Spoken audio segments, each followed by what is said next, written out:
The Pentagon has served for more than 60 years as a symbol of power and freedom, a five-sided fortress where 23,000 people form the nerve center of the nation's military. Then, on September 11, 2001, terrorists tested its strength. They turned a commercial jet into a weapon of destruction.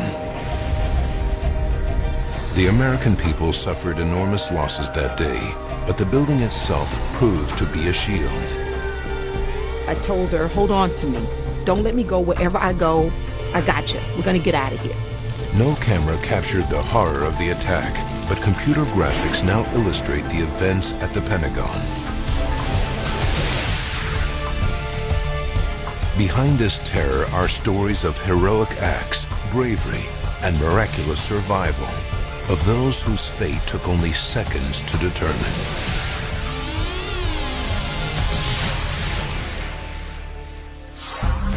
The United States of America, Arlington, Virginia. The Pentagon. September 11th, 2001. 6:46 a.m. While many Americans are asleep, the citadel of American defense kicks into action. WTOP News Time. This is the 11th of September. Good morning. I'm Richard Day. Army Lieutenant Colonel Marilyn Wills is already planning her day. That morning, I called a girlfriend and asked if she could get the girls to school because I had to go and my husband had to go. So I kissed them, smacked them, I'm out.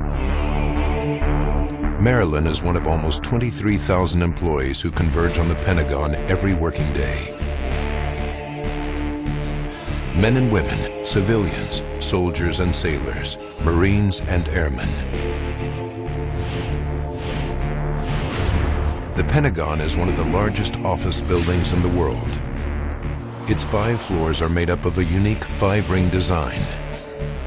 Almost 18 miles of corridors weave through more than 6.5 million square feet of office space, the equivalent of 3 Empire State Buildings.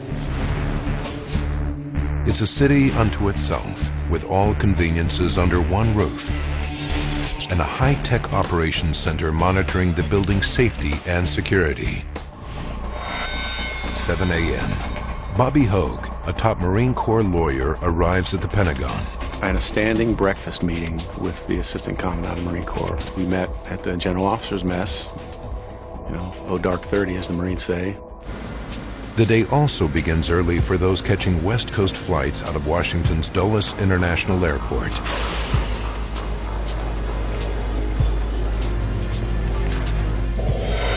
7:18 a.m.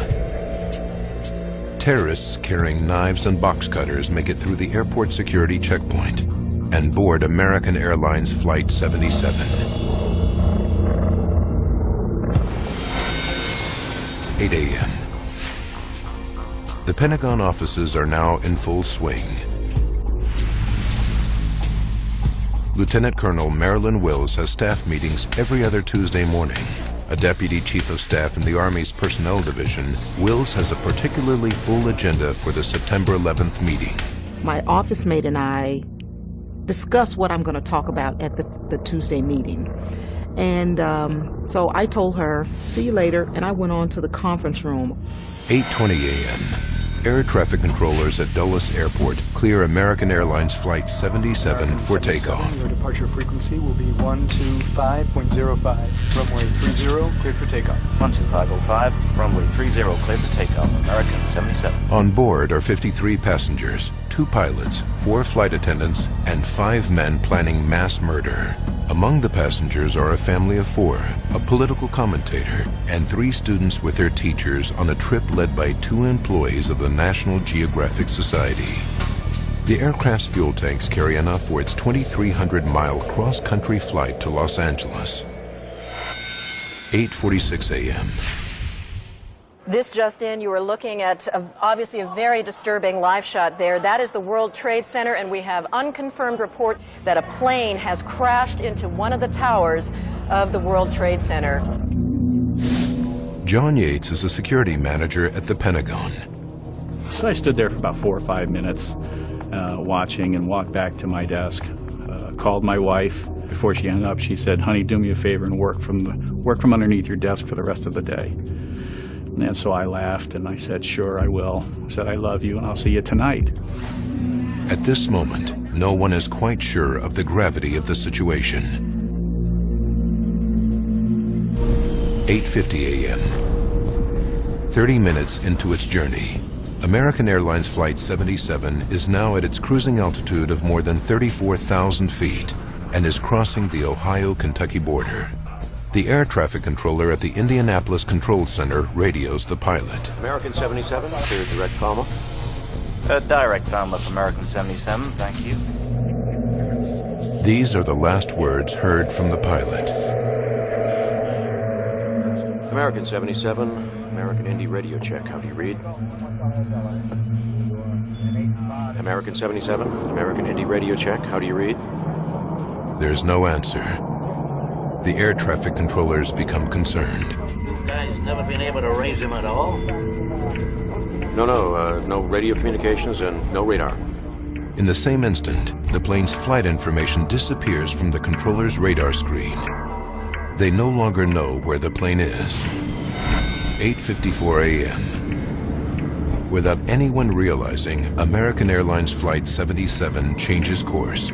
It turns around and heads back east. On the fourth floor of the Pentagon, Bobby Hogue, Peter Murphy, and another Marine Corps lawyer discuss a case. 9:03 a.m.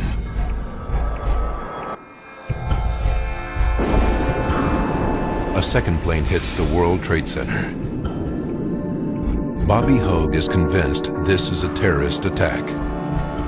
So everybody knows now what's happening, and you know, now you have to act. You have to do something. In offices throughout the Pentagon, tension mounts.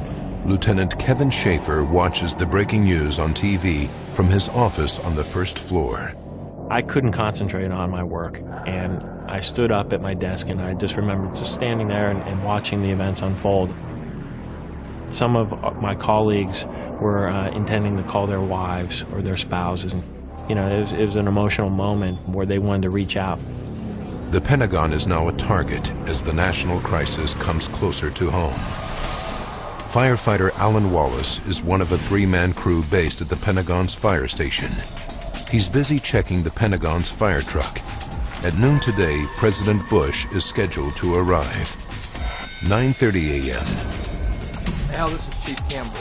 Alan receives a call from his fire chief. The information that Campbell gave me is that the government is considering this a terrorist attack. There's no doubt about it. And something like this could very possibly happen in Washington, D.C. And if that did happen, then our fire truck would be responding to that incident more than likely. Marilyn Wills is still in her meeting, isolated in the conference room on the second floor. She knows nothing about the terrorist attacks on the Twin Towers. And I just happened to glance at my watch and said, boy, this meeting is going a little long. 9:32 a.m. American Airlines has grounded all planes nationwide. As Washington Dulles controllers clear the sky, they spot a fast-moving blip on their radar. It was an unidentified plane to the southwest of Dulles, moving at a very high rate of speed. I had literally a blip and nothing more. Traveling around 500 miles per hour, the plane is heading straight for the protected airspace covering the Capitol and the White House. And it was just a countdown, 10 miles west, 9 miles west, and all of a sudden, the plane turned away. But the unidentified plane makes a dramatic 330-degree turn, nearly a complete circle. It's now heading directly for the Pentagon. We lost radar contact with that aircraft. And we waited, and we waited, and your heart's just beating out of your chest.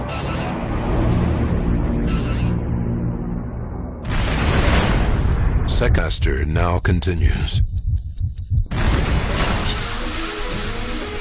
September 11th, 2001. Two airliners fly into the Twin Towers in New York City.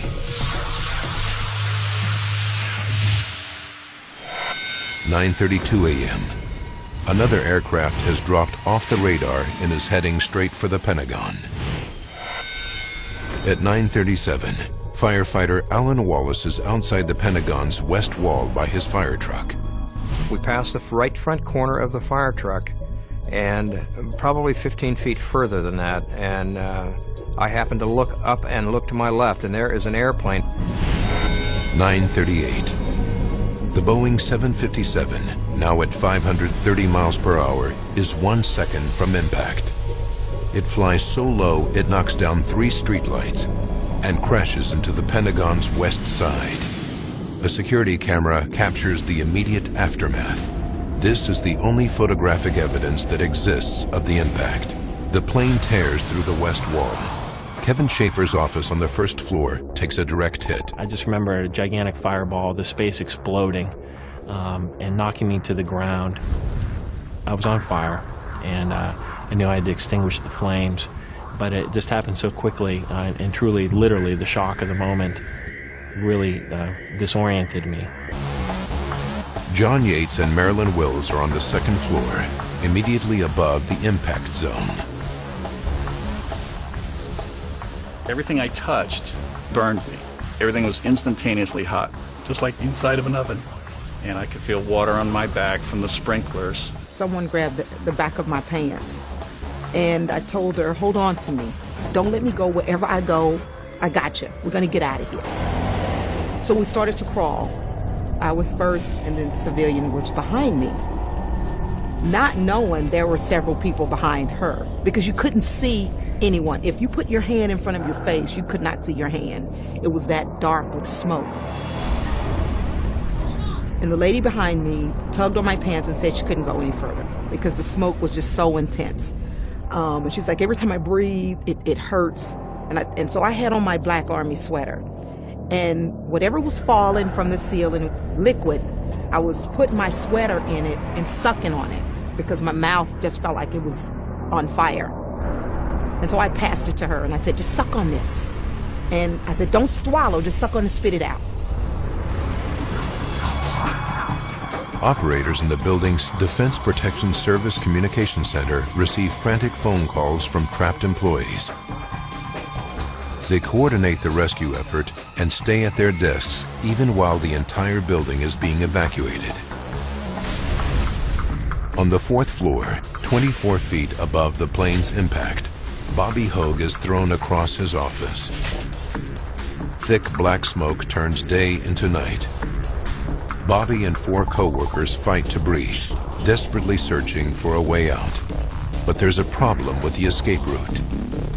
To the south of us, the floor is obviously broken open, and that doesn't look stable. We were afraid, and we were in a tight spot. Firefighter Wallace dives for cover and suffers only minor cuts and burns. The blast sets his fire truck ablaze, but without a moment's hesitation, he climbs into the burning vehicle to call for backup. Former rescue engine 161 is responding. Key for box 7560 reported an airliner into the Pentagon, heliport side. Thick black smoke is choking Kevin Schaefer, but as he crawls over piles of hot debris and intense fires, he spots a possible escape route. I could see the sunshine almost, but it was all obscured by the smoke. I really just started racing towards that light, and I walked through this hole, and it was obviously this freshly blown out hole.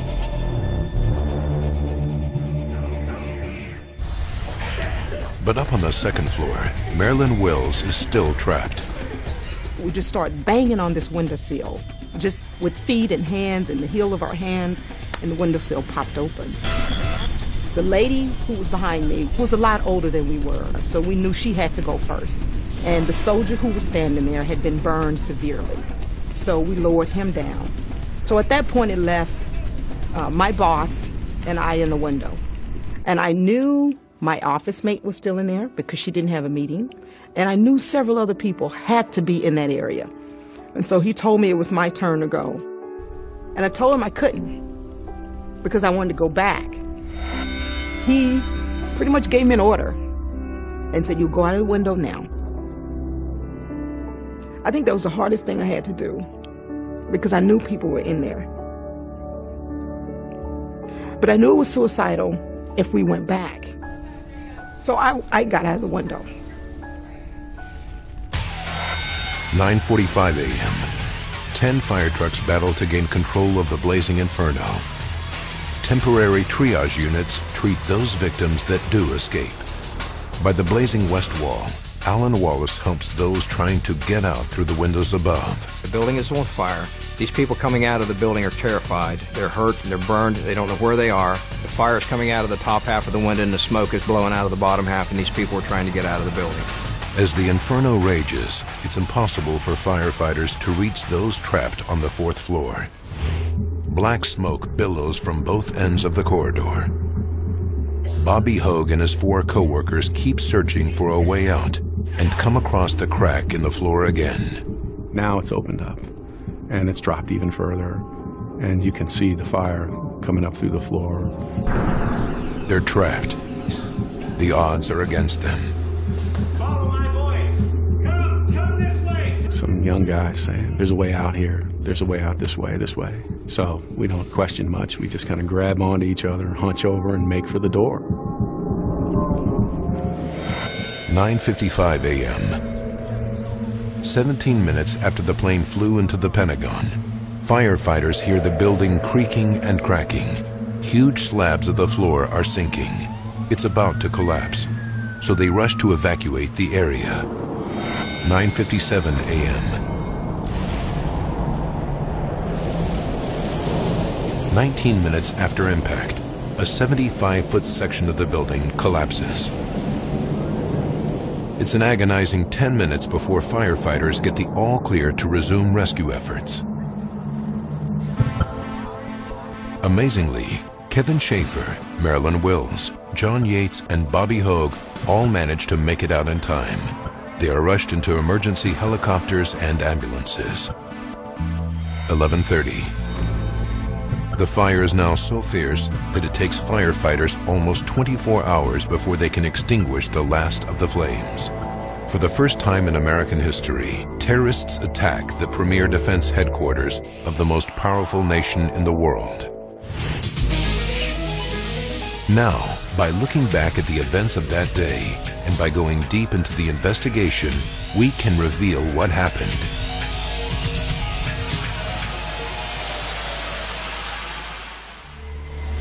Cutting-edge computer graphics will go where no camera can, into the heart of the disaster zone. This terrorist act has claimed the lives of 184 innocent victims, 59 passengers and crew aboard the plane, and 125 Pentagon workers. Almost 23,000 people work in the Pentagon every day. When the plane crashes into the building at 530 miles per hour, it's loaded with nearly 5,300 gallons of jet fuel. It's an explosive force with the energy of over half a ton of TNT. Much more of the building should have been destroyed. If investigators can figure out how so much of the Pentagon survived, they can protect more people in offices across America and the world. The FBI takes over the crime scene, and the American Society of Civil Engineers gathers a team of 6 fire and structural experts to examine the building's damage. But investigators don't start with the building. First, they need to concentrate on the flight and examine how the plane entered the Pentagon. They begin by listening to air traffic flight recordings. 78 minutes before impact, American Airlines Flight 77 gets clearance for takeoff from Dulles International Airport. American 77, your departure frequency will be 125.05, runway 30, cleared for takeoff. 125.05, runway 30. These recordings show that for the first 31 minutes, American Airlines Flight 77 was flying on course and in communication with air traffic control. 44 minutes to impact. Data from the aircraft's black box proves that American Airlines Flight 77 begins a 180-degree turn and heads back east over West Virginia. 42 minutes before impact, all contact with the flight is lost. American 77, American Indy radio check. Read. What was happening in that aircraft after the pilot's last communication with air traffic control? As a former air crash investigator with the National Transportation Safety Board, Bob Francis has a good idea. Clearly there was no problem at 8:50. 8:56, hijackers in control of the airplane. One of the very first things the hijackers would have done would have been to turn the transponder off.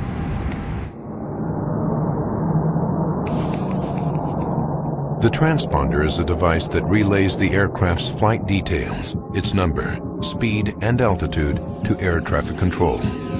With the transponder off, American Airlines Flight 77 is reduced to a small blip on the radar screen. They no longer knew which aircraft on their radar was American 77. They basically lost this airplane. This means that for 36 minutes, American Airlines Flight 77 is able to fly east towards Washington, D.C.'s protected airspace, undetected by air traffic controllers. 6 minutes to impact. Suddenly, Washington Air Traffic Controller Danielle O'Brien sees the fast-moving blip headed for the White House. But before she can react, it disappears. 4 minutes to impact. The black box confirms that the plane has entered a dive, dropping 2,200 feet, turning 330 degrees to line up with the Pentagon. It increases its speed to 530 miles per hour. American Airlines Flight 77 penetrates the Pentagon's west wall. This computer recreation shows that the plane is flying dangerously low. Now the angle at which it hits the building becomes the new focus for investigators. It now continues.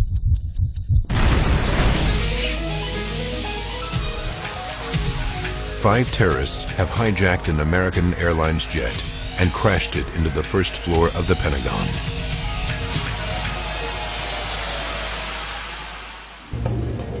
Using advanced computer graphics, we can reveal the chain of events that led to this disaster. Discovering how the plane hits the building is a critical first step in investigating the tragedy. There are no images of the actual impact. The only photographic evidence is from a security camera.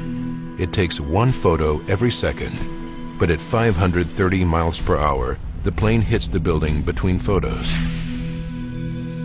The one shot that would help the investigators, the critical moment of impact, is missing. Lead structural engineer Alan Kilsheimer is one of the first experts on the scene. When I first got there, I had no idea how the plane hit the building. Alan focuses on the plane's entry point. You could see the marks on the limestone where the right wing had made a mark as it went in, so you knew it was banked with the right wing higher and the left wing lower. 9:38. The plane comes in at an angle. The right wing hits the sturdy cement and steel base of the first floor slab and breaks off. But what happens to the left wing? Investigators make another discovery. Just in front of the left side of the hole, they find pieces of an aircraft wing buried nearly 2 feet into the earth. Investigators now know exactly how the plane hit the Pentagon. The plane approaches the west wall diagonally, flying nearly level with the ground, until 1/10 of a second before impact, the plane rolls slightly to the left. At the moment of impact, the lower left wing and engine strike the ground at nearly the same instant that the nose hits the building. It's a critical piece of information because the angle at which it enters the building dictates the path the plane follows inside.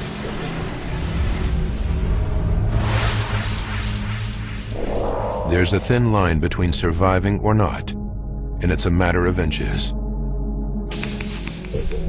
Now investigators need to know what happens as the plane travels through the building. For clues, they turn to dramatic footage of a controlled aircraft crash test. In 1984, the Federal Aviation Administration tested the effectiveness of a fire-retardant fuel by crashing a Boeing 720 aircraft in the Mojave Desert. They matched this experiment to what happens to Flight 77. First, they compare the speeds. The plane in the experiment was traveling at 170 miles per hour when it hit the tarmac. From its black box, Investigators know that the hijacked 757 was flying 3 times that speed when it hit the Pentagon, 530 miles per hour. Then they compare the distances each plane traveled after crashing. The test crash Boeing 720 slid nearly 1,200 feet before it stopped. But the conditions of Flight 77 were not the same. It was traveling 3 times faster into a fortified building. Pentagon investigators find the furthest remnants of the plane only as far as 310 feet into the building. What investigators now want to know is exactly how did the building structure slow down the plane so much that it limited damage? Destruction to the first floor is all they have to go on. In a new age of terror, structural experts need to find out how to protect people in office buildings against a terrorist attack. The plane crashed into the Pentagon with such force, it destroyed many of the supporting concrete columns, 65 feet in, 100 feet in. But then, at almost 160 feet inside the building, columns are damaged but still standing. Investigators are able to build a clear picture of what went on inside the Pentagon. So what really happened was that the entire plane disintegrated as it went through the building. This is the moment of impact. The aircraft's nose acts like a tank round, tearing an opening into the building's face. 1/100th of a second after impact, the plane hits the first 8 columns and begins to break up. 2/100ths of a second, there's still momentum, and what's left of the plane continues traveling forward through offices. 1/2 a second, the black box cockpit recorder and the landing gear punch nearly 300 feet into the building. These are the only recognizable parts of the plane to survive.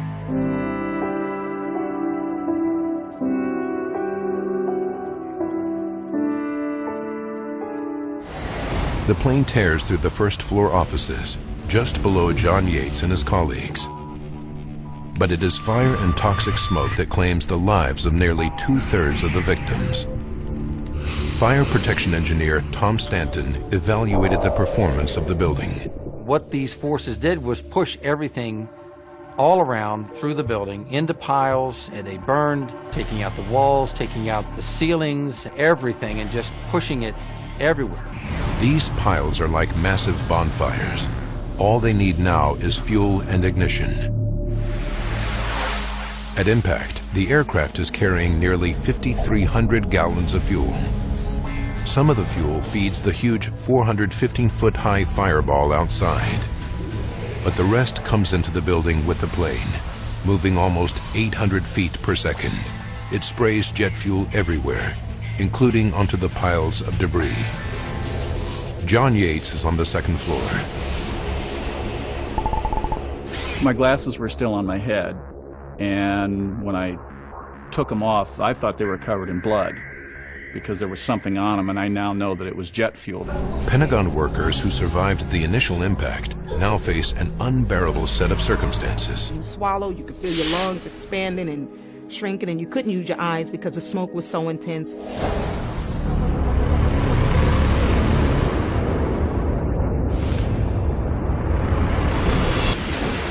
Conditions are intolerable. Fires and explosions rage along the plane's 310-foot track through the building. As widespread as those fires were, some people, like John Yates, did survive. But how? Just 1 year before 9/11, the Pentagon's fire protection systems were overhauled. Engineers installed high-powered sprinklers that could handle twice the amount of fire. As luck would have it, these new sprinklers existed in the very part of the building the plane hit. John Yates, on the second floor, suffered second and third degree burns over 35% of his body. But without these extra sprinklers, he wouldn't have survived. Sprinklers are the most important thing when it comes to fire suppression or fire protection because they're automatic, they're very reliable, and they do the job and they do it well. But it was a different story on the first floor. Here, investigators were sure no one in the plane's path could have survived, but remarkably, one man did. How he got out alive is an incredible story.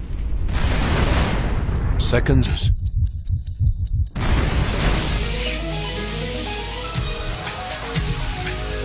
Fires rage in the West Wing of the Pentagon after terrorists crash American Airlines Flight 77 into the first floor.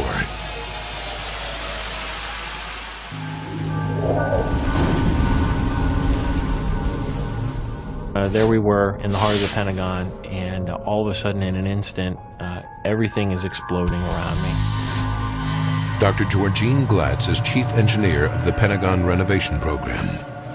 You see all the damage, and you don't have a clue who behind those walls and desks survived. For answers, the Pentagon task force turns to those who did make it out alive. They plot their exact positions within the critical zone and listen to each gruesome story. 6 weeks into the investigation, Dr. Glatz has interviewed 30 survivors. Then she hears of a man still recovering at Washington Hospital Burn Center. His name is Kevin Schaefer. Her interview with Kevin reveals something remarkable. Kevin's desk was in the direct path of the plane on the first floor. I just remember a gigantic fireball, the space exploding and knocking me to the ground. The forces of the plane, moving at almost 800 feet per second, drags fuel into the building, drenching stacks of debris which ignite. How did Kevin survive?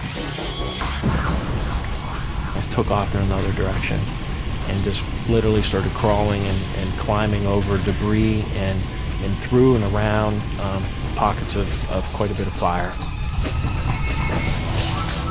As the plane comes into the building, it acts now like a big tank round.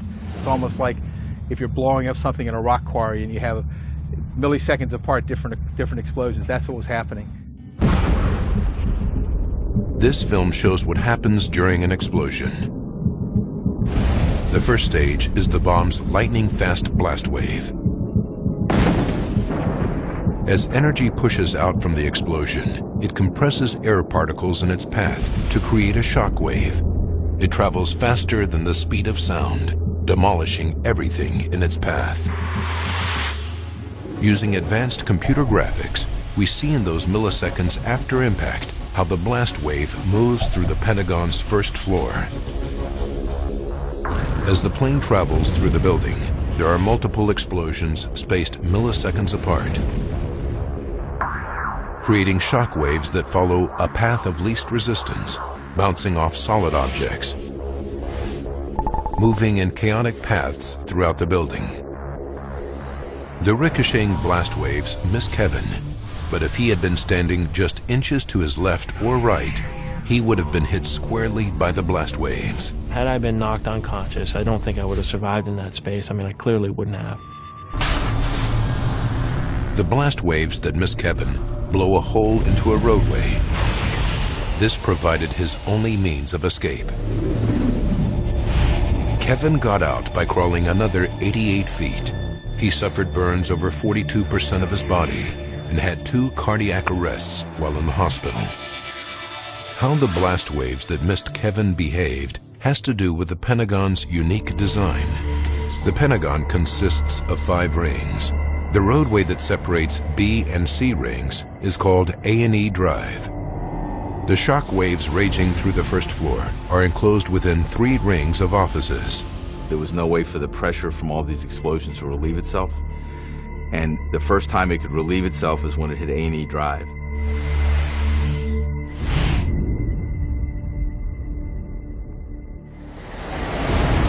In the end, the path of destruction is only a small sliver of the entire 6.5 million square feet of offices. If there had been no road between the rings, the blast forces would have continued wreaking havoc through at least one more solid ring of offices, killing more people on its way. But other features of the building also saved lives. To see them, we need to look back to the moments after impact. Marilyn Wills and those in the human chain crawl across the second floor to escape. They're directly above the crash zone. Concrete columns are blown apart and obliterated. But remarkably, the second floor remains standing for 19 minutes before it finally collapses. In these precious moments, Marilyn and her fellow survivors reach the window. The whole investigation now focuses on understanding why this part of the building withstood a jet going at 530 miles per hour and why it didn't collapse upon impact. As investigators map the area, they find that 30 of the first floor columns were destroyed and another 20 severely damaged. Structural engineers are mystified. With so many columns knocked out or damaged, what held up the building? They look back to 1941. Construction on the Pentagon began on September 11th, remarkably, exactly 60 years before the terrorist attack. At the time, War Department officials believed there would be no need for such a massive war headquarters after World War II. The building would become a warehouse for files. To support the heavy loads, construction workers put in extra beams and columns, and they added extra steel reinforcements. After 9/11, the Pentagon's lead reconstruction engineer, Alan Kilsheimer, built an exact replica of the 1941 beam and column system found inside the Pentagon. If you blew this column out right here, what would happen is this beam would say, there's nothing holding me up anymore. And it would say, geez, I better go along this steel line over to the next column and see if I can carry myself to the next column. The fact that these bars were doubled up like this, either in the bottom or the top, allowed that to happen. Kilsheimer took a closer look. Each column contained a continuous piece of reinforced steel from floor to ceiling. What this does is this stops these bars from bending outward, and it stops the concrete from in here from coming out of this cage. As the catastrophic forces raged through the first floor of the Pentagon, they destroyed 50 columns along the path of destruction. But it's the reinforced steel within the remaining columns that kept the building up. This wouldn't happen in today's construction. What happens is if one of these breaks, the whole thing doesn't fail, while on a new building, if one or two of those break, the whole column could blow out. But investigators discovered another feature of the 1941 design that also saved lives. 3 minutes after the explosion, Bobby Hogue and his colleagues on the 4th floor came across a crack in the floor. Then I stepped over what was the expansion joint that bisected our office. And that's when I really became aware that the building was in a state of collapse, about to collapse. Because it was clearly broken open. The floor had just cracked in half. The reason? The Pentagon's original designers added structural features called expansion joints. These joints accommodate the expansion and contraction of the building through the seasons. They allow room to expand in the heat of summer and contract in the cold of winter. Because of these expansion joints, the Pentagon behaves like a series of separate buildings. So on September 11th, the expansion joint on the Pentagon's west side protected the rest of the building and ultimately saved lives. 19 minutes after impact, it looks like a knife cut through the building right at the expansion joint. Had this not been an expansion joint and this would have been rigidly connected from this side to this side, we would have lost a much larger piece of the existing building north of the expansion joint. The expansion joint bought time for the survivors to make their way to safety. If you're going to have to go through something awful like this, you know, the Pentagon is as good a place to choose as any. On 9/11, the Pentagon heroically withstood the extreme forces on its structure. But investigators found yet another reason why so many people survived. These windows. Now continues.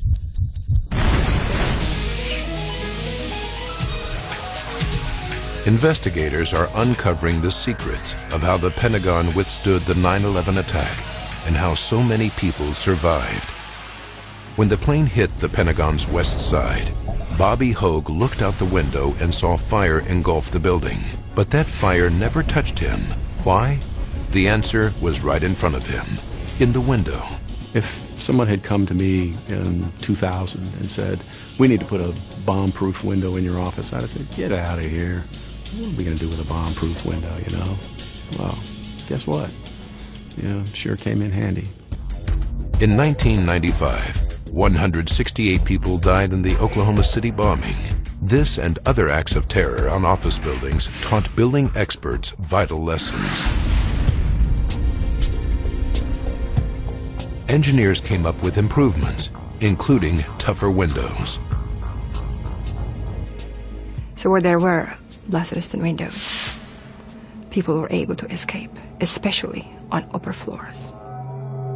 These windows, just feet from the plane's entry point, are still intact. Without them, Bobby and hundreds more Pentagon workers could have died.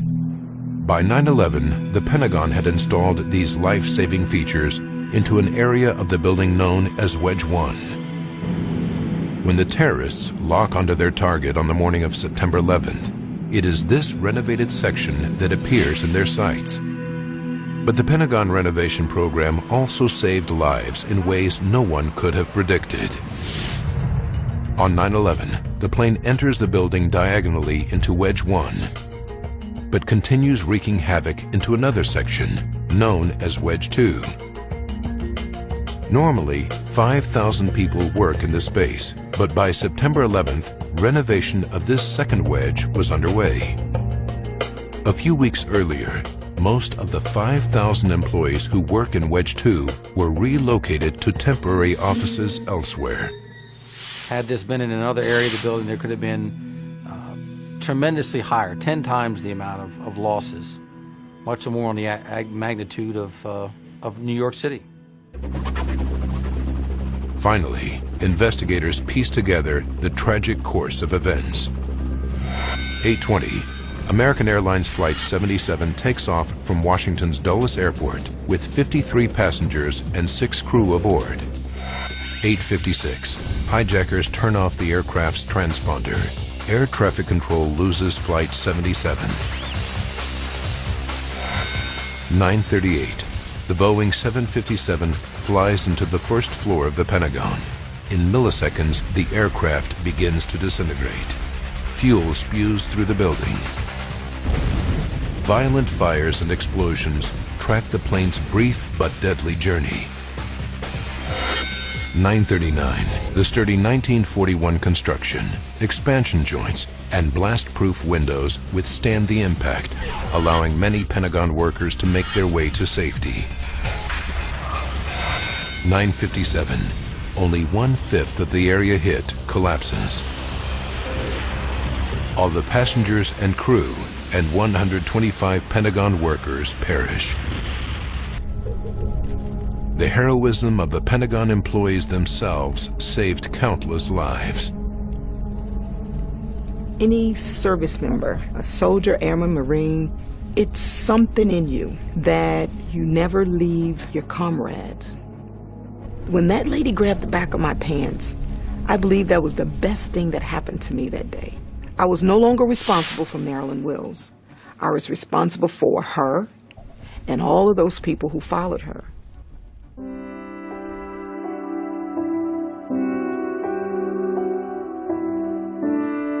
A memorial inside the Pentagon is etched with the names of all those who lost their lives in the disaster. All military personnel wounded that day were awarded the prestigious Purple Heart. The disaster of 9/11 has changed the way we think, travel, and the way we design buildings. From ruin and heroism on 9/11, construction crews in only 1 year rebuilt the damaged area on the Pentagon's west side. It was a huge pride thing and still is to this day for everybody. That building is such a symbol of America's strength, and we've healed that building. The new walls restore the imposing appearance of the 5-sided fortress. The Pentagon not only protects the United States in times of danger, the building itself provided the ultimate protection for thousands of Pentagon workers during a day of terror. But one scar in the facade remains. a block of Indiana limestone, still blackened by the fire from the attack, with a simple inscription. Its dark face is a dramatic contrast to the bright new limestone, but it is a chilling reminder of the events of that tragic day.